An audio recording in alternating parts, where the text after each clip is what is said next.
Buenas tardes con todos. Soy la doctora Rocío del Pilar Ramírez Campos. Soy médico otorrinolaringóloga, especialista en otorrino, pero también en trastornos respiratorios del sueño, como ronquido y apnea del sueño. Trabajo en el Hospital Barto y el día de hoy me trae aquí la academia básicamente para hablar sobre el tema de epistaxis en Alzheimer. ¿Por qué es importante hablar de epistaxis en el primer nivel de atención, que es donde ustedes van a ir a laborar? Porque la epistaxis es una entidad bastante frecuente, que la van a poder ver en su día a día del trabajo. Lo han visto durante el internado, durante la residencia, en las emergencias. Es bastante frecuente en los tópicos de emergencia de cirugía y también muchas veces asociada a otras entidades nosológicas.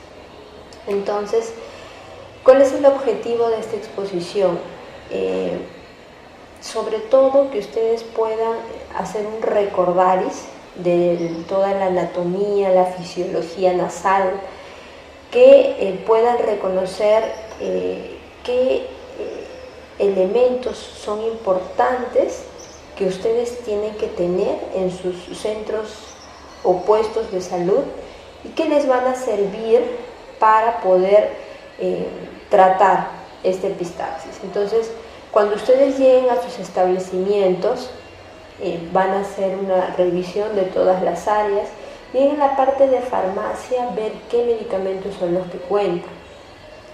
Si están en el petitorio o si tienen algo más con lo que pueden ustedes solucionar este o cualquier otro tipo de patología, ¿no? De la misma manera, hacer que las referencias que ustedes tengan que hacer sean apropiadas y oportunas. Ver los diferentes tipos de tratamiento y prevenir futuros casos de epistaxis, ¿no? Estas imágenes las pongo porque nosotros al irnos al SERUM muchas veces vamos desarmados, no tanto en conocimiento, sino en la parte aplicativa de lo que durante los 7 años hemos podido aprender, y que dar ese paso de la parte teórica a la parte práctica, cuando ya nos vemos solos en un puesto de salud y tenemos que resolver ese problema, es que estamos ahí en esa línea, en ese espacio, que debemos de perder el miedo y saber los fundamentos de los tratamientos que le vamos a indicar y en qué situaciones es que nosotros podemos tratar y en qué situaciones debemos de pasarlo al especialista. Muy bien, entonces, ni bien lleguemos a nuestro puesto de salud, hagamos una revisión de qué medicamentos estamos contando en el petito, en nuestra farmacia.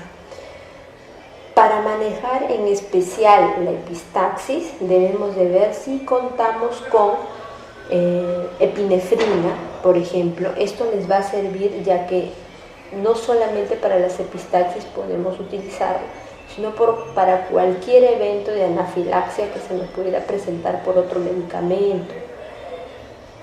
Tenemos que ver si es que tenemos el nitrato de plata en nuestros servicios. De repente la forma en que más lo van a encontrar es en la forma sólida, como lápices de nitratos de plata.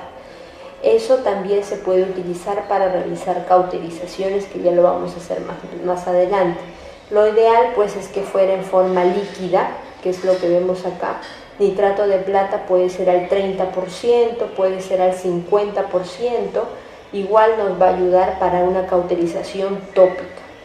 Si contamos con gasas estériles, sobre todo las mechas, unas mechas que sean de 1 centímetro por 20 o por 30, y las cuales para la utilización del taponamiento van a venir embebidas en un antibiótico que es el nitrofural. Es un antibiótico tópico que se va a colocar con las mechas nasales. Entonces hay que verificar qué medicamentos estamos contando en nuestra farmacia. Muy bien, ¿cuál es la definición de la epistaxis? La epistaxis es cualquier pérdida sanguínea de diferente magnitud con la que nos podamos encontrar, que es proveniente de vasos sanguíneos de las fosas nasales. Epidemiológicamente, ¿qué es lo más importante? Que es el 90% de los casos son fáciles de manejar. Ustedes de repente lo pueden tratar ahí en el primer nivel de atención, pero llega a haber un 10% que escapa ya ese primer nivel de atención y requiere un manejo por un especialista en otorrinolaringología. Ese 10% generalmente está asociado a epistaxis posteriores. Entonces, esta epistaxis es un problema bastante común, que aproximadamente el 60% de la población lo ha vivido, pero no todos acuden a una atención médica, solamente el 10%. La mayoría de casos ocurre en niños asociado al rascado, cuando están con algún evento de rinitis alérgica, resfríos, fiebre, congestión nasal, puede haber un sangrado mínimo, pero lo hay. Pacientes en edad joven, adultos jóvenes asociados a traumatismos nasales, a fracturas. Pacientes en adultos medianos pueden ser tumores, y adultos mayores asociados a enfermedades degenerativas, por ejemplo, ¿no? U otras comorbilidades. En pacientes hospitalizados, generalmente los varones, y puede haber una variación estacional, algunos que están relacionados a las rinitis alérgicas. Muy bien, recordar básicamente que el aporte sanguíneo a la nariz es bastante rico, la nariz es una zona bastante irrigada, tiene aporte de la arteria carótida interna y de la arteria carótida externa. La arteria carótida interna a través de la arteria oftálmica, la cual va a dar ramas hacia el etmoidal anterior y posterior.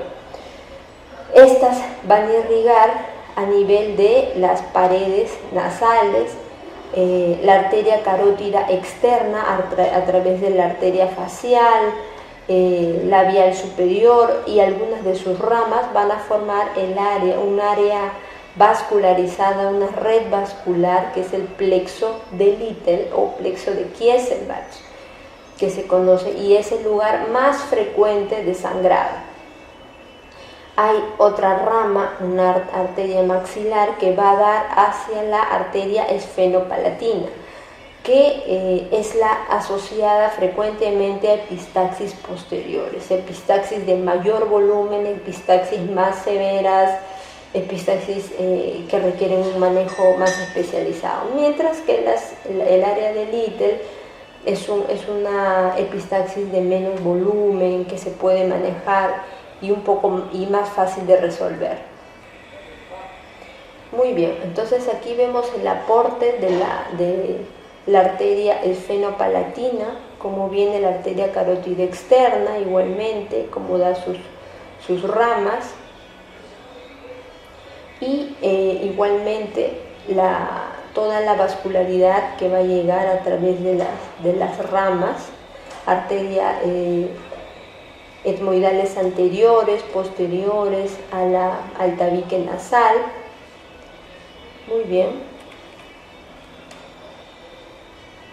Igual ramas nasales externas de la arteria etmoidal anterior, hay anastomosis, la arteria palatina mayor, la arteria maxilar, rama de la arteria carótida externa, la arteria esfenopalatina va a irrigar las paredes nasales a través de los cornetes, ¿no? Los cornetes son órganos que están bastante turgentes y vascularizados. Ellos se van a encargar de calentar el aire que va a ingresar por la nariz. Las vibrisas se van a encargar de filtrar el aire.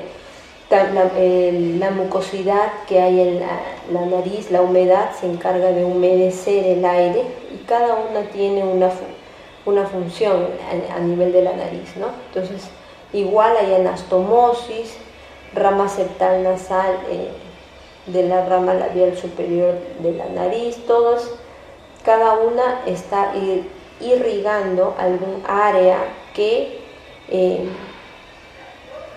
va a hacer que esta nariz pueda sangrar por cualquier microtrauma, laceración, golpe o incluso el sonarse fuertemente, ¿no? Entonces, esta es la visión de la cara lateral y esta es la visión del tabique nasal, ¿no? Está plegado hacia arriba. Igual vemos que está bastante irrigado. Entonces, para que lo fijen mejor, la región anterior de la nariz relacionada al plexo de Kieselbach o área de Little, hay anastomosis de arterias esfenopalatinas con rama de la arteria palatina mayor, anterior, ramas nasales. El plexo nasofaringio o plexo de Woodruff es responsable de las epistaxis posteriores que van a ir hacia la garganta. Entonces son sangrados abundantes que le pedimos al paciente que abra la boca y vamos a ver que hay una epistaxis posterior. La sangre está cayendo hacia la región orofaringea. Muy bien, entonces hay diferentes formas de clasificar las epistaxis. Esquemáticamente aquí la encontramos como anterior o posterior. Como les mencioné, las epistaxis anteriores son las más frecuentes, en muchos casos se autolimitan y no ameritan ningún tratamiento. El 90% está responsable del plexo de Kieselbach, mientras que la epistaxis posterior relacionada a la arteria esfenopalatina puede surgir de la arteria carótida y puede provocar también una hemorragia de un volumen importante.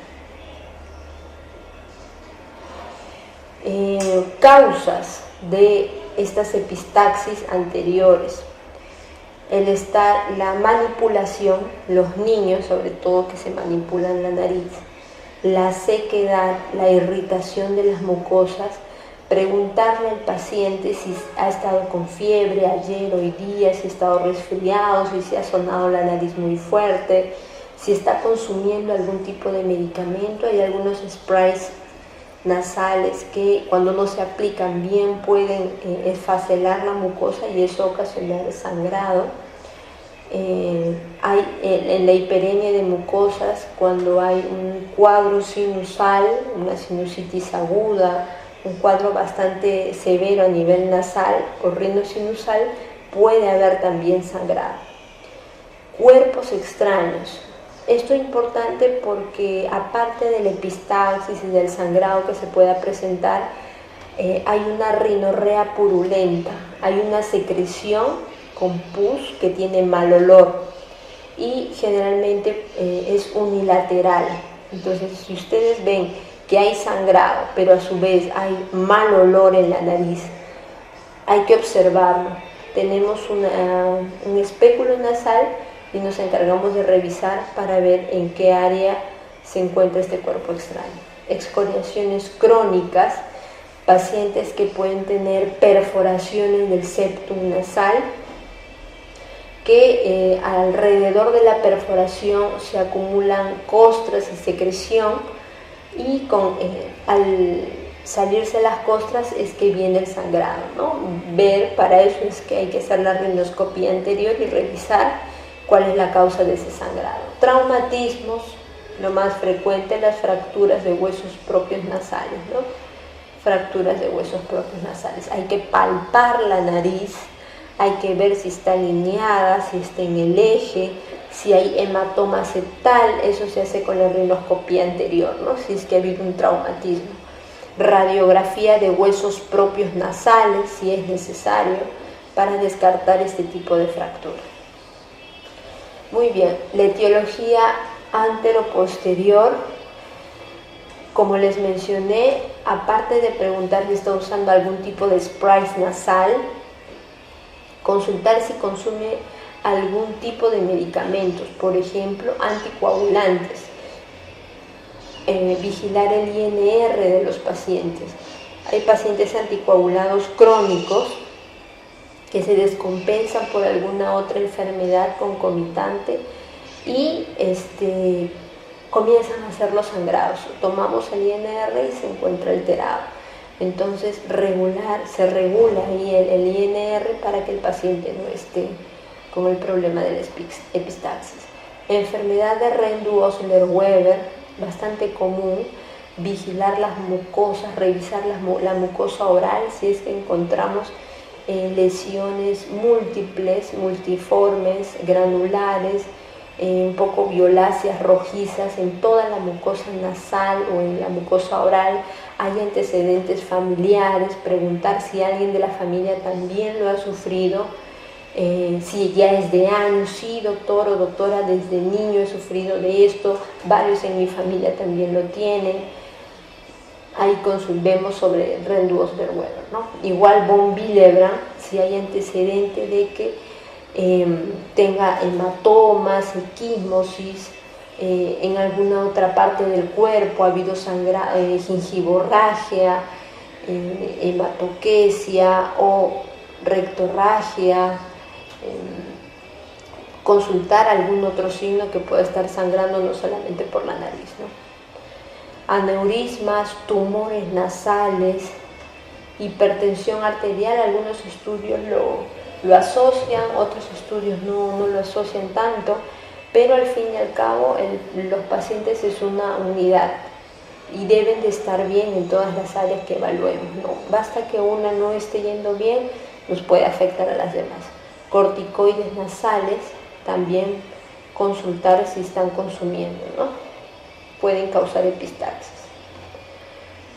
Muy bien, causas locales, otra forma de clasificarla, ya no en anterior o posterior, sino en causas locales o causas generales, es que, por ejemplo, en las causas locales hay algún antecedente traumático. Ya dijimos, la nariz, los golpes, las fracturas, las contusiones pueden ocasionar epistaxis. O el solo hecho de la manipulación en los niños, el introducirse los dedos y rascarse. Mecanismo inflamatorio, rinitis alérgica o viral, si hay sinusitis, si hay telangiectasias, si hay cuerpos extraños en la nariz, si hay una rinorrea purulenta, acá como les mencioné, fétida, unilateral, ahí sospechamos el cuerpo extraño. Vasodilatación, por ejemplo, cuando están expuestos a calor, a un aumento de temperatura, exposición al sol, eso puede ocasionar epistaxis también.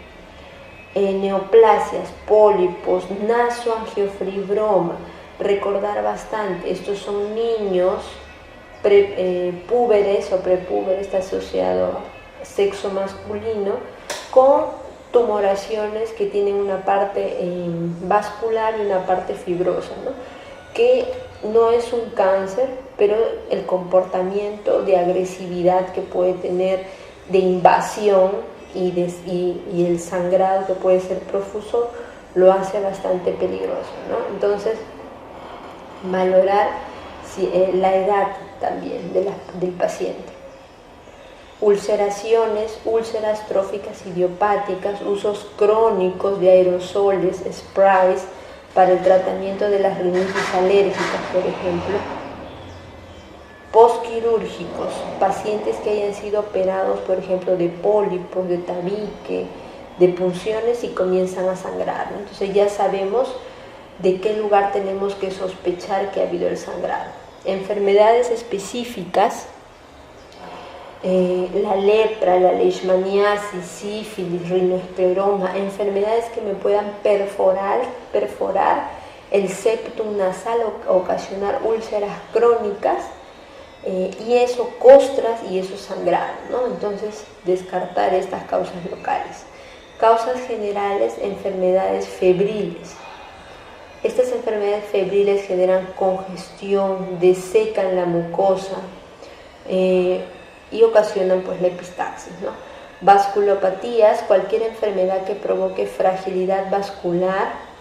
Enfermedades hematológicas, por ejemplo las leucemias, las púrpuras.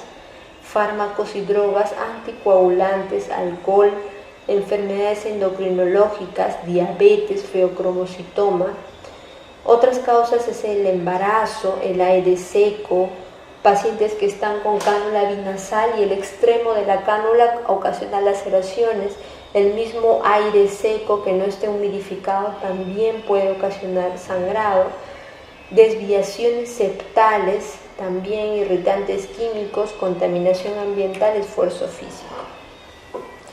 Entonces aquí gráficamente, para revisar la clasificación según la etiología, causas propiamente nasales, locales, hay causas idiopáticas, donde no ha habido antecedente de trauma, ni de resfrío, ni fiebre, y el paciente empieza a sangrar.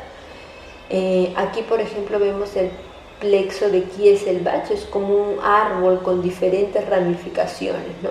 Entonces, estos vasos que se encuentran bastante superficiales a nivel nasal, al cualquier contacto, al sonarse la nariz, al manipularse, va a haber un sangrado. Entonces, lo que hay que hacer es realizar una cauterización. Cauterizándolo, se vuelve gruesa la mucosa y se evita que esté sangrando el paciente. Acá niños con autolaceraciones, fracturas de huesos propios, observamos que hay una desviación del eje nasal, una congestión de toda la mucosa nasal, como lo observamos es un proceso rinosinusal. Pacientes con sangrados postquirúrgicos, bueno, esto no le va a llegar tanto a ustedes por el nivel de atención, pero si es que llegara, lo que debería hacerse es referirse al cirujano que lo operó, ¿no? Si es que en ese momento se debe de solucionar el problema o buscar el sangrado, va a ser un poco difícil porque a veces se manipula todo un área bastante amplia de la región nasal que hasta el mismo cirujano que lo operó es difícil encontrar el punto. O sea, imagínense para alguien que no conoce la cavidad nasal del paciente y no lo ha visto antes. Entonces, ahí sin dudar es tratar de lograr que el mismo cirujano pues, pueda revisarlo el paciente. De todas maneras son sangrados bastante severos, importantes, no es un solo punto que sangra. Tumores primarios también, como vamos a ver acá, nasoangiofibroma, como ya comentamos, de causa un tumor vascularizado y un tumor fibroso. Tiene dos partes, es bastante invasivo, puede irse hasta la fosa pterigoidea, base del cráneo y seguir avanzando hasta regiones bastante delicadas y peligrosas. Nos provoca un sangrado bastante importante. Hemangioma cavernoso en la fosa nasal derecha, un granuloma piogénico en la cara septal derecha, pacientes que se están manipulando constantemente la nariz hasta que se forma una tumoración, un granuloma como respuesta a esa agresión crónica y constantemente está sangrando, formándose costras. Carcinoma de células escamosas en la cavidad nasal derecha, ¿no? Esto es una tumoración. Muy bien, epistaxis. ¿Qué otras causas vamos a encontrar? Estructurales, por ejemplo, una desviación septal nasal. Esta es la fosa nasal izquierda, este es el cornete. Entonces, cuando hay un contacto entre el cornete, entre el septum nasal y el cornete, puede hacer que en esa región también se esfacele y haya algún grado de sangrado, ¿no? Y las desviaciones también, a veces cuando el sangrado es posterior a la desviación, no nos permite ver el área que está sangrando y el paciente sigue con el problema. Perforaciones septales, como vemos aquí, algunas pueden ser iatrogénicas, postquirúrgicas o algunas secundarias a otras enfermedades sistémicas, ¿no? Granulomatosis de Wegener, leishmaniasis, lepra, que me pueden ocasionar. Pacientes cocainómanos, por ejemplo aquí, que ya se pierde el septum nasal, cuando abusan de eso y puede ocasionar pues una epistaxis. Muy bien, esas fueron las causas locales gráficamente. Ahora las causas generales.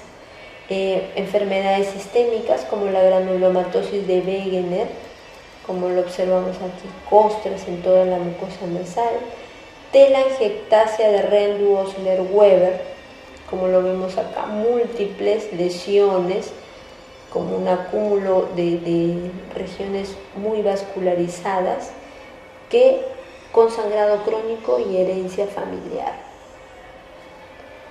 Según su localización, anteriores, posteriores, superiores, según su frecuencia, aisladas o recurrentes, según su repercusión, leves, moderadas o graves.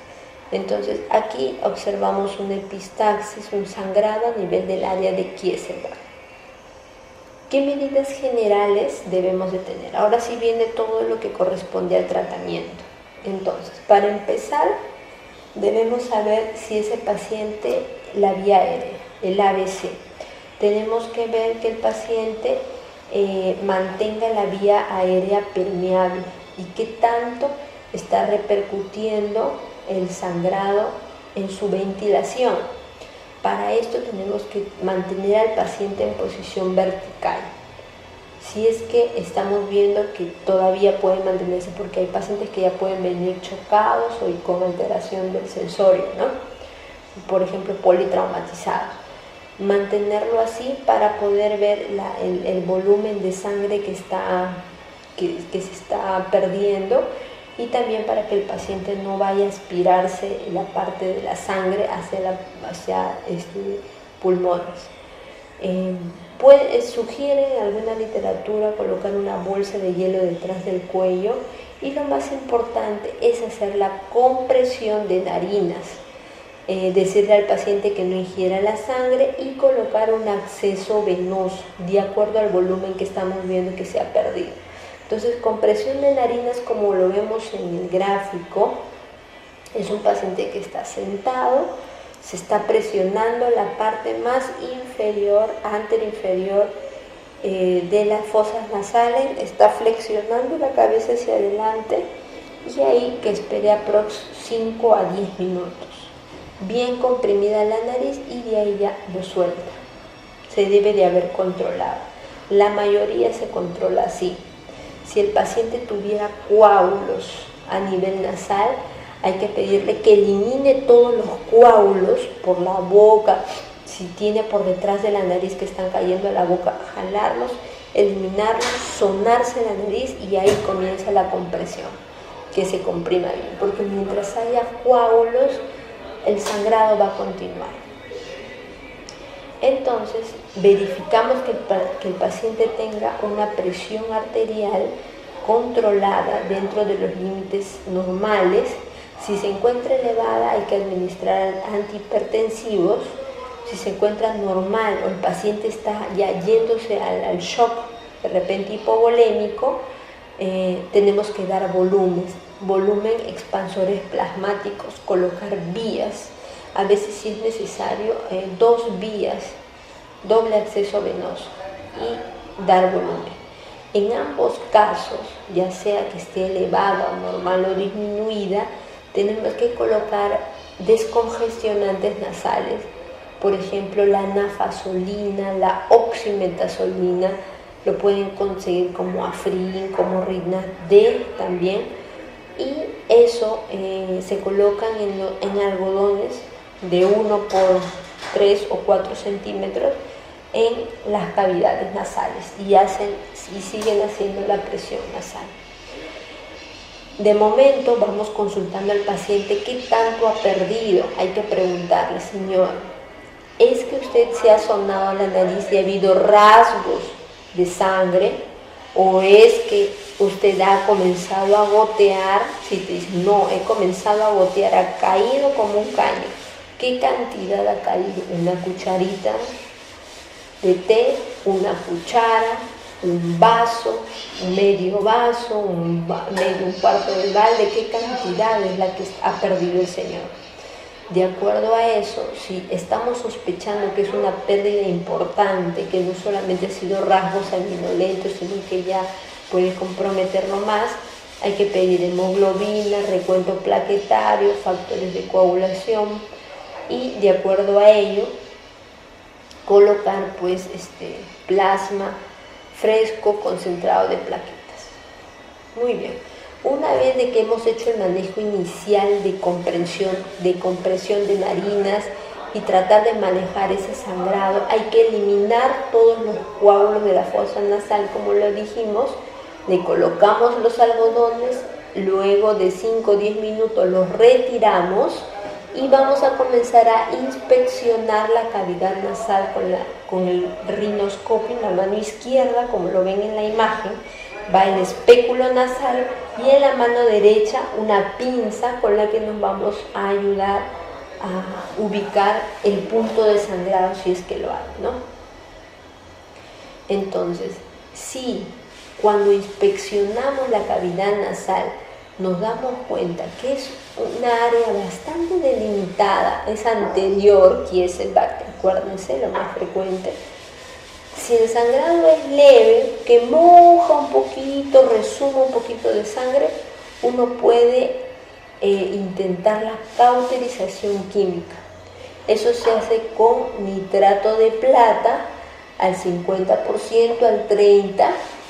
Lo ideal es que sea líquido, pero si es sólido también se puede realizar. Y miren, toda esa mucosa donde estaban esos cordones, esas ramas del plexo de Kieselbach, quedan bajo esta fibrosis, esta costrificación que se hace a toda el área, esa cauterización que va a formar una costra. Esta al 7º día aproximadamente va a caer y va a dejar una mucosa más gruesa, ¿no? Para que están evitando ese sangrado a repetición. Si el sangrado no es leve, por el contrario, es un sangrado importante, que ya le hemos retirado el algodón con el vasoconstrictor y sigue sangrando, entonces lo que hay que hacer es un taponamiento nasal anterior, bilateral o con balón. Entonces, en esta parte estamos observando cómo introducen una mecha nasal. El paciente, como lo ven, se encuentra sentado y no se olviden que la forma como colocar la mecha nasal es en zigzag, desde el piso nasal subiendo hasta la parte nasal. Vamos colocando y vamos comprimiendo hacia el piso nasal para que haga un efecto mecánico de presión y no siga sangrando. Recuerden que siempre que se deje taponamiento nasal, el paciente solamente va a respirar por la boca. Por ende, la dieta tiene que ser líquida, blanda. No puede ser una dieta que esté masticando carne y no puede respirar y comer por la misma cavidad, que es la cavidad oral. Entonces, porque la nariz va a estar totalmente obstruida por el taponamiento. La dieta tiene que ser líquida, blanda, y mientras tenga el taponamiento tiene que estar con antibióticos, no se olviden. Estos se olvidan hasta en los hospitales. De emergencia le colocan el taponamiento y no les dejan antibióticos. Entonces, ese es un riesgo, puede ser una infección y hay que tomar en cuenta siempre eso. Si por el contrario el sangrado no es anterior, sino más bien posterior, hay que proceder a realizar un taponamiento. Si es que no mejora con el taponamiento que le hemos hecho con la mecha nasal. Para eso utilizamos una sonda Foley. En la sonda Foley vamos a colocarla a través de la cavidad nasal, va a llegar hasta orofaringe, que es donde la vamos a observar. Luego la vamos a insuflar con 10 mililitros el globo de la sonda Foley y luego traccionamos. Al momento de traccionar, este globo va a quedar haciendo compresión en la región, sobre todo de la arteria esfenopalatina, que es la más importante en la región posterior y se va a relacionar con la epistaxis posterior. Entonces aquí vemos cómo está comprimiendo el globo de la sonda vesical.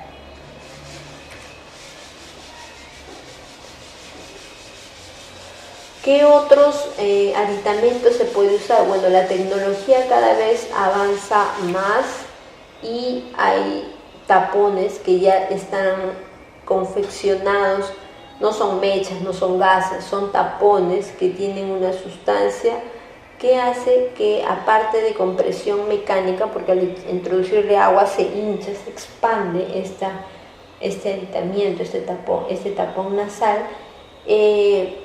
también hace que haya una mayor coagulación a nivel de esa área. Igual, si no desea este tipo de taponamiento, hay este de aquí, en el cual también se insuflan diferentes regiones que pueden estar en ese momento sangrando, ¿no? Y si es que ya no mejora con ello, esto ya es para hacer una referencia a otro centro de mayor nivel, para que puedan realizar una cauterización con un electrocauterio bajo vía endoscópica de este sangrado que está importante, ¿no? Es un sangrado nasal activo, como vemos, está un chorro saliendo ahí, entonces eso hay que pararlo sí o sí. Y la ligadura pues quirúrgica de este vaso sangrante o embolización ya se hace en centros de mayor nivel de atención, con ya una preparación previa del paciente, recordar la irrigación, que es bastante rica a nivel nasal. ¿Qué complicaciones me puede traer este taponamiento que les acabo de mostrar? Sinequias intranasales. Las sinequias son como unos puentes de mucosa que se unen de un lado al otro. Y este puente es como una cicatriz. Esa cicatriz obstruye, hace que el aire no pase bien por ahí. Entonces, el taponamiento debemos de controlarlo después de haber retirado todas las mechas, las gasas de la nariz, con rinoscopía anterior, revisarlo y que no quede ningún tipo de cicatriz, para que la paciente o el paciente pueda mantener su función nasal adecuadamente. Epífora, que es la eliminación de lágrimas más de lo normal. Esta epífora se va a deber a que el taponamiento nasal está atrapando todos los drenajes de los senos paranasales con tal de mantener la vida de ese paciente. Muy bien. Necrosis tisular por compresión, cuando el taponamiento ha sido bastante, digamos, riguroso, en el sentido que hemos colocado bastantes mechas, la presión de un lado y del otro, a ambos lados del septum nasal, puede hacer que se necrose esa mucosa que se encuentra en el centro, en el septum. Entonces, al necrosarse de un lado y del otro, se puede encontrar una perforación septal, ¿no? Como una complicación. ¿Qué otras complicaciones? Disfunción tubárica, dolor y edema del paladar, dificultad para pasar alimentos, apnea obstructiva, necrosis del tabique, como ya lo mencionamos.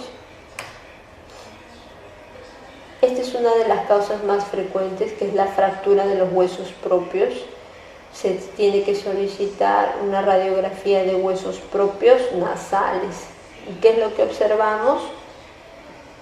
Un trazo fracturario, ¿no? Entonces acá se está perdiendo el alineamiento del hueso propio nasal.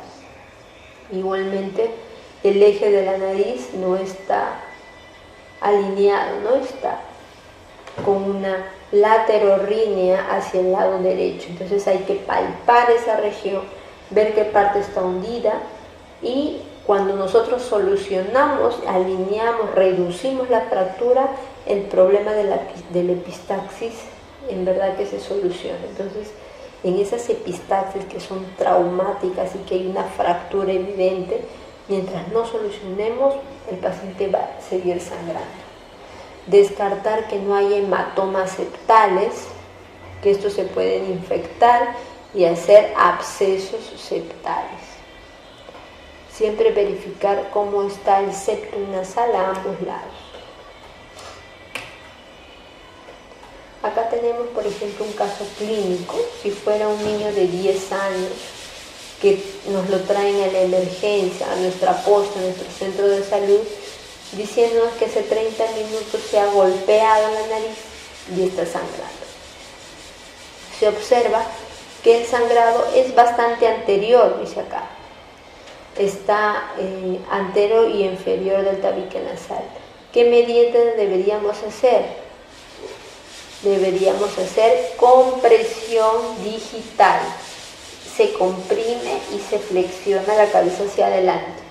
No como este ejemplo donde están comprimiendo a nivel del dorso de los huesos propios nasales, donde no van a modificar en nada, el paciente va a seguir sangrando.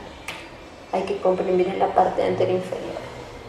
Descartar que no haya fractura de otros huesos faciales, fractura orbitaria, como el ojo, hay atrapamiento de grasa o no, porque el paciente nos va a venir por epistaxis, pero tenemos que verlo en su conjunto. Si tiene signo de mapache, si está viendo doble, si hace los movimientos de los ojos coordinadamente, o de repente hay atrapamiento de algún músculo en la fractura de la órbita. Eso es lo básico que tenemos que hacer. Si es que el paciente está normal, puede, pero si encontramos alguna alteración, debe ser visto por un especialista. Igualmente, miren cómo se acumula la sangre cuando ha habido un trauma y hay una epistaxis. ¿Cómo se debe de reducir? Estos fragmentos se tratan de desplazar hacia la línea media con bastante fuerza y potencia para que se alinee, y luego con otro instrumental, el espéculo y otro instrumento, se levanta toda la pirámide que estaba deprimida y hacia un costado. ¿Qué elementos necesitamos? Bueno, ustedes lo verán y dirán, pero eso no vamos a tener en la posta, aunque sea una linterna que les permita revisar cómo está la cavidad nasal, cómo está la cavidad oral, baja lengua, para ver si la sangre está cayendo por detrás o no. Entonces el frontoluz, que es lo que usan los otorrinos, también aunque sea una linterna, hay un frontoluz de minero que también les puede ayudar. Es un precio accesible, 20 soles aproximadamente, y eso se lo pueden llevar, tiene toda su cinta, su elástico para que se lo mantengan en la cabeza y hacer cualquier tipo de procedimientos. Un aspirador nasal, si es que es bastante profuso el sangrado, su espéculo nasal. Ya estos son pues materiales ya más especializados, por ejemplo un endoscopio nasal. Eso solamente hay en hospitales, en clínicas, que con un mayor nivel resolutivo. Igual esto, un endoscopio rígido, este es flexible y este es el endoscopio rígido. Este es para cauterizar los puntos, aspirador, bayoneta, espéculos nasales. Entonces, tratamientos, hay cauterizaciones químicas, térmicas y eléctricas. Este es el nitrato de plata, está en estado líquido en la punta, a veces se calienta en la punta con un encendedor para que cuando entre en contacto con la mucosa el nitrato de plata líquido se esparce y ahí forma la costra. Muy bien, ahí se pone en contacto el nitrato de plata con la mucosa nasal y se va a formar esta costra blanca que se va a caer al cabo de 7 días, como ya lo expliqué. En el procedimiento del taponamiento nasal anterior, primero, como le dije, limpiar la cavidad. Eso incluye eliminar los coágulos, y si tenemos aspirador, aspirarlo. Si no tenemos aspirador, el paciente debe sonarse la nariz y botar todos los coágulos que encuentre.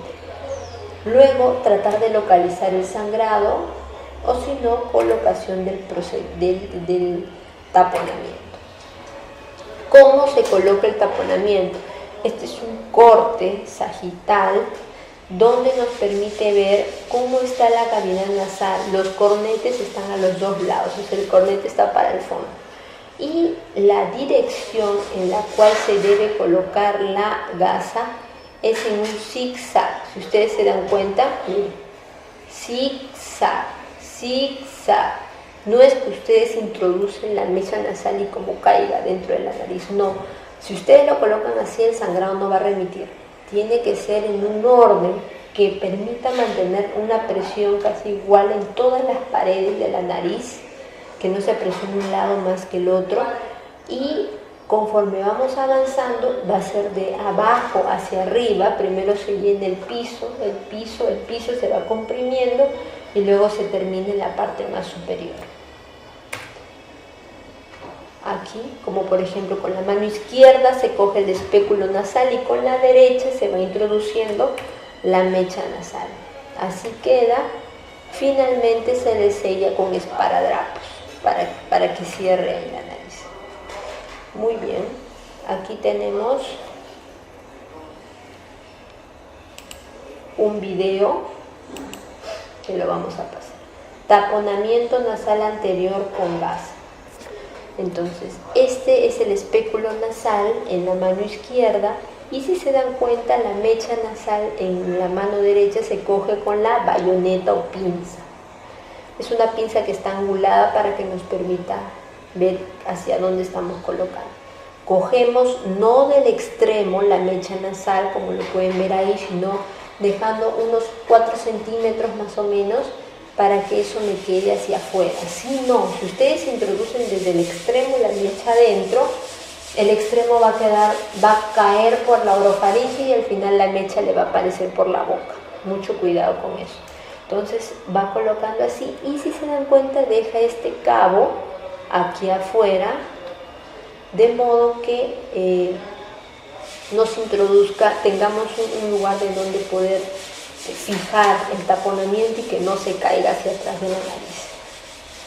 Entonces aquí está comenzando a introducir la mecha en zigzag. Previamente se le ha anestesiado al paciente porque es un procedimiento bastante doloroso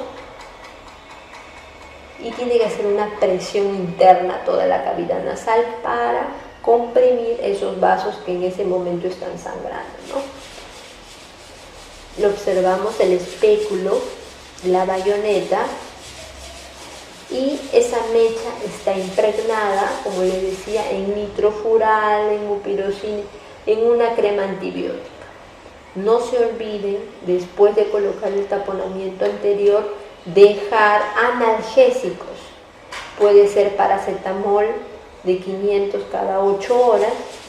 Si es muy intenso el dolor, metamizol 1 gramo cada 24, cada 12. Antibiótico terapia. Mientras tenga el taponamiento tiene que estar con antibióticos, y después del taponamiento, no se olviden, hay que revisar todo el área nasal para que no se formen sinequias nasales, y si no, esas las tenemos que liberar. Muy bien, miren cómo va colocando y va sellando hacia el piso, lo coloca y lo presiona hacia el piso para que quede una presión en la cavidad nasal, en la fosa nasal izquierda. Como vemos, este caso es de un paciente adulto mayor. Tanto como los niños, los adultos mayores son los más frecuentes que vienen, porque son anticoagulados crónicos, diabéticos, tienen otras enfermedades que hacen que se degenere la mucosa, la vascularidad esté alterada, la presión. Entonces, todo ello contribuye a que ellos sean los que estén más afectados por esta enfermedad, por esta entidad, ¿no? Que es la epistaxis, bastante común en emergencias. Ahí está terminando de colocar, en esa parte sí ya no hay problema, porque ya está bien sellado atrás. Y le comienza a colocar en la siguiente fosa nasal. Cuando hay sangrado de un lado y el otro no, se recomienda colocar el taponamiento en ambos lados, tanto el lado que sangró como el lado que no sangró, porque ambos van a ejercer una presión a ambos lados, tanto a las paredes como al septum nasal. En cambio, si solamente le colocan en el lado que sangró, no va a haber una presión, porque el tabique, recuerden que es cartílago y cede, se abomba, accede y lo mismo que nada. Hay que estarle fijando también por fuera un esparadrapo para que comprime, luego de que se le coloca a ambos lados. Taponamiento nasal posterior. Procedimiento, tenemos que vigilar el estado hemodinámico. Recuerden que estos sangrados son de bastante volumen, son posteriores, de difícil acceso. Hay que aspirar la secreción, limpiar las cavidades, sonar, eliminar los coágulos y luego se coloca el taponamiento, ya sea con gasa, mechas y con sonda Foley. Se puede hacer este pack que comprime, es un pack de gasas que va a quedar en el área de la coana para hacer una compresión a nivel de donde está el territorio de la arteria esfenopalatina y evita el sangrado posterior. Se hace el pack, como ustedes pueden observar acá, que queda ahí como atascado, y se rellena el resto de la cavidad con mechas nasales, las cuales están en zigzag, y aquí se asegura. Se asegura con un rol de los odontólogos, si es que lo tienen, pero si no, con una gasa, con bastante cuidado sobre la columela, porque esta región no puede estar muy presionada. Si está muy presionada se puede necrosar. Bueno, esto es un ideal, ¿no? A veces ni en los hospitales hay, pero lo traigo porque el objetivo es que haga compresión a este nivel. Compresión aquí, compresión en la cavidad nasal.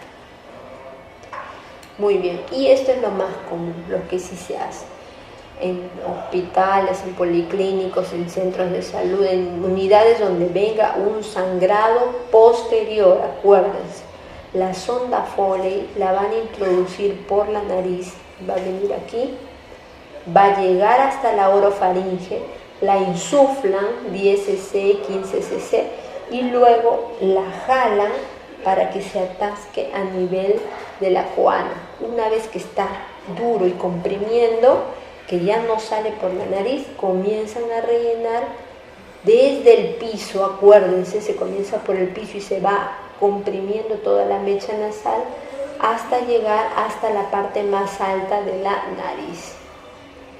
Y ahí termina, se amarra, se fija bien para que no se vaya a ir para atrás la sonda Foley y el taponamiento posterior.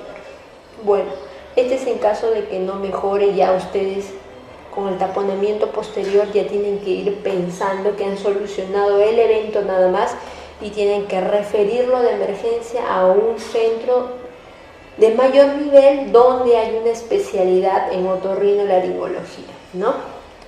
Ese taponamiento nasal, ¿cuántos días puede quedar? Al tercer día del taponamiento uno puede comenzar a reducir el volumen, debe comenzar a reducir el volumen de la sonda Foley, si no hay necrosis también. Entonces poco a poco y paulatinamente se va retirando el tapón. Igualmente el taponamiento nasal anterior, aproximadamente a los 3 días el paciente debe estar cubierto con antibiótico, ya se puede comenzar a retirar despacio y siempre armados porque puede volver a sangrar. Generalmente no ocurre, le retiras el taponamiento y el paciente se soluciona el problema. Si no mejora, el tratamiento quirúrgico que ya le van a realizar los especialistas, van a evaluar una exploración endoscópica, pueden hacer septoplastía, ligar arterias etmoidales, maxilar interna, lo que se necesite, ¿no? Entonces, hay taponamientos sin sangrados, con sangrados. Si lo taponamos y ya no sangra, el paciente puede estar de alta y luego ser citado para una endoscopía, ¿no? Pero si sigue sangrando, tiene que ir a cirugía o ligadura arterial o embolización, angiografía, es otro ya flujograma. Entonces, acá vamos a ver un video, más que nada para revisar lo que es el taponamiento. Aquí ya terminaron de realizar el taponamiento anterior el taponamiento posterior. Como ven, la sonda Foley, miren, así se introduce por la cavidad nasal, pasa a las narinas, con mucho cuidado de no lacerar los cornetes, porque a veces las sondas nasogástricas, todo ello laceran los cornetes, las paredes nasales. Una vez que llega a orofaringe, como se dan cuenta, vamos a proceder a insuflar con una jeringa, miren, está introduciendo aproximadamente 10 cc, puede ser de líquido de aire, 10 cc de solución. Muy bien, ven que se insufla y comenzamos a traccionar la sonda Foley. Esa sonda se va a quedar ahí atascada a nivel de coanas, va a comprimir toda la región arterial del esfeno palatino. Posterior a ello vamos a completar todo el taponamiento con mechas nasales. Entonces, espero que haya sido de su agrado esta revisión bastante breve sobre epistaxis. Lo más importante que quiero que recuerden de toda esta ponencia es, uno, que una epistaxis no los sorprenda sin que ustedes no hayan reconocido lo que tienen en su establecimiento de salud. Eso es lo primero, porque las epistaxis son aparatosas.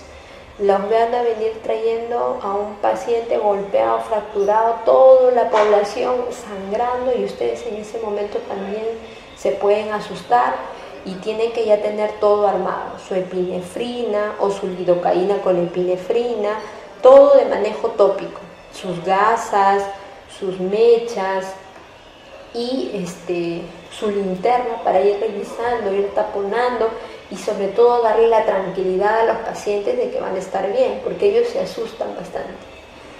Segundo, no olvidar el tratamiento antibiótico después del taponamiento nasal. Puede ser amoxicilina cada 8, ciprofloxacino 500 cada 12. Mientras dure el taponamiento en la nariz, el paciente tiene que estar cubierto por antibióticos y vigilar a ese paciente. Si se solucionó el taponamiento, señor, se va a su casa, en 3 días lo volvemos a revisar y le retiramos. Si llegaste a cauterizar el punto, bueno, de aquí en una semana lo volvemos a controlar a ver si sangró o no. Y así, con tranquilidad, con paciencia y sobre todo con organización y saber con qué materiales e insumos cuentan en su puesto de salud, porque si se dan cuenta son bastantes: el espéculo nasal, la pinza, la bayoneta, la linterna. Sin nada de eso no se puede resolver esta emergencia, ¿no? Entonces, descartar también que otras patologías la pueden estar causando, y los mayores éxitos para ustedes en esta etapa del SERUMS, y que lo aprovechen bastante, y que esta emergencia, que vienen como emergencias, pues los coja a ustedes bastante preparados en la parte teórica y en la parte práctica. Muchas gracias.